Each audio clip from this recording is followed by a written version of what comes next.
e vamos para mais um podcast aqui no BioCultcast, mais uma biografia.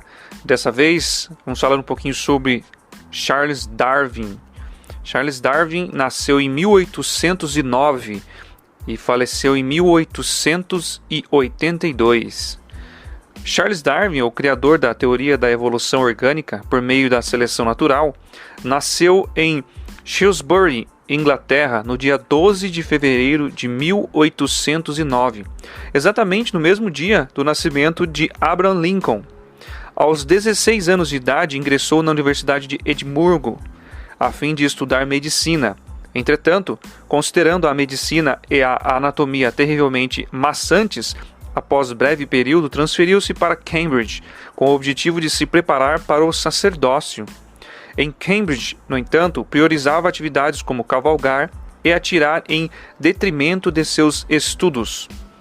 Apesar disso, conseguiu impressionar um de seus professores a ponto de merecer recomendação para o posto de naturalista na viagem de exploração do HMS Beagle. Seu pai, a princípio, não concordou com o fato de Charles aceitar a viagem, acreditando que ela se configuraria em mera desculpa para que o jovem adiasse ainda mais o seu ingresso no mercado de trabalho.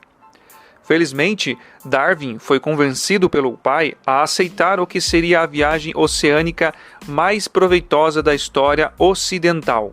Darwin embarcou no Beagle em 1831, com a idade de 22 anos, que, no ocorrer dos 5 anos seguintes, navegou ao redor do mundo, passando pela costa da América do Sul, explorando as solitárias ilhas de Galápagos e visitando outras ilhas do Pacífico, do Oceano Índico e do Atlântico Sul. Durante a longa viagem, Darwin pôde observar muitas maravilhas naturais, visitar tribos primitivas, descobrir fósseis e observar gigantesca quantidade de plantas e espécies de animais.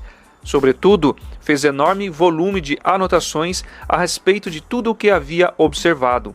Essas notas foram a base de quase tudo o que produziu mais tarde. Delas tendo derivado muitas de suas principais ideias, bem como incalculável número de provas com as quais pôde fazer triunfar sua teoria. Darwin voltou para casa em 1836 e durante os próximos 20 anos publicou uma série de livros que estabeleceram sua reputação como um dos biólogos de vanguarda da Inglaterra. No ano de 1837, Darwin convenceu-se de que as espécies animais e vegetais não eram fixas, tendo evoluído ao longo das histórias geológicas. Naquela época, entretanto, não tinha ideia do que poderia ter causado essa evolução. Em 1838, porém, leu o livro de An Essay of Principle of Population, um ensaio sobre o princípio da população, na sua tradução para o português, de Thomas Malthus, que lhe forneceu a pista fundamental para a sua noção de seleção natural mediante a luta pela sobrevivência. Contudo, mesmo depois de haver formulado o princípio da seleção natural, não se apressou em apresentar suas ideias impressas, dando-se conta de que a teoria era potencialmente geradora de oposição. Permitiu-se a um longo período arrumando com zelo as provas e juntando os argumentos a favor de sua hipótese. Escreveu um resumo da teoria em 1842 e por volta de 1844 estava trabalhando num livro. Entretanto, em junho de 1858, quando ainda complementava e revisava sua grande obra, Darwin recebeu um manuscrito enviado por Alfred Russel Wallace, um naturalista britânico que naquela época se encontrava nas Índias Ocidentais, esboçando sua teoria da evolução. Em todos os pontos essenciais, a teoria de Wallace era igual à de Darwin. Wallace havia desenvolvido sua teoria de maneira independente e mandara o manuscrito para Darwin, a fim de obter a opinião e os comentários de um cientista de renome, antes de publicar a matéria. A situação era embaraçosa e poderia facilmente ter se tornado uma desagradável batalha sobre propriedades. Em vez disso, o manuscrito de Wallace é um resumo do livro de Darwin. Foram apresentados como obra conjunta perante uma comissão científica no mês seguinte. Estranhamente, a apresentação não provocou grande reação. Entretanto, o livro de Darwin, A Origem das Espécies, publicado no ano seguinte, criou furor. Na verdade, é provável que nenhum livro científico publicado tenha sido discutido com tanto vigor e por tantas pessoas, tanto cientistas quanto leigos, como foi sobre a origem das espécies por meio da seleção natural ou a preservação das raças favorecidas na luta pela vida. As discussões ainda estavam sendo travadas em 1871, quando Darwin publicou A Descendência do Homem e a Seleção com relação ao sexo. Esse livro, que propunha a ideia de que o homem descende de criaturas simiescas, alimentou ainda mais a grande controvérsia em curso. Darwin não participava dos debates públicos sobre suas teorias. Por algum motivo, sua saúde ficara comprometida desde a viagem do Beagle, provavelmente resultado da doença de Chagas, um mal recorrente que ele deve ter contraído por picadas de insetos na América do Sul. Além disso, os partidários da evolução tinham em Thomas H. Huxley, hábil, debatedor e vigoroso defensor das teorias darwinianas. Na época da morte de Darwin, em 1882, a maioria dos cientistas havia concordado quanto à pertinência de suas teorias. Darwin não foi o criador original da ideia da evolução das espécies. Muitos já haviam sugerido antes dele, incluindo o naturalista francês Jean Lamarck e o próprio avô de Charles, Erasmus Darwin.